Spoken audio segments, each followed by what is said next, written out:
નમસ્કાર, હું નીતિન વસાવા. જય જવાન જય કિસાન. આજરોજ અમે પુનગામ ખાતે એક ખેડૂતને મુલાકાત લીધી છે.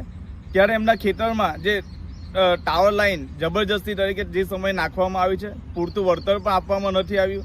આજે જ્યારે એ ખેડૂત ગઈકાલે કામ કરતા હતા અને તેની 5-10 ફૂટ જ આગળ એક ચેનલ ઉપરથી પડી છે, તો શું કેટલી ગંભીર બાબત આ સરકારી તંત્ર અને જે કામ કરતી કંપનીઓની છે. પાવર ગ્રીડ કંપની 765 kVની હાઈ ટેન્શન લાઇન છે, જે હજુ તો શરૂ નહીં થઈ અને ત્યાં ગંભીર બેદરકારી આ તંત્રની અને જે કામ કરનાર લોકોની છે. આ મોટી ચેનલ આપ જોઈ શકો છો જે જમીન નીચે છે, અને એ જમીન પાસે જ ખેડૂત 5 થી 10 ફૂટ નજીક કામ કરતા હતા ને ત્યાં પડે છે.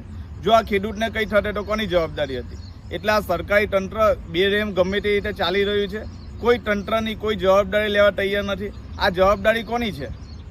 આ જે કામ કરનાર વ્યક્તિ, જો ખેડૂતને કંઈ થશે તો એની જવાબદારી કોની છે?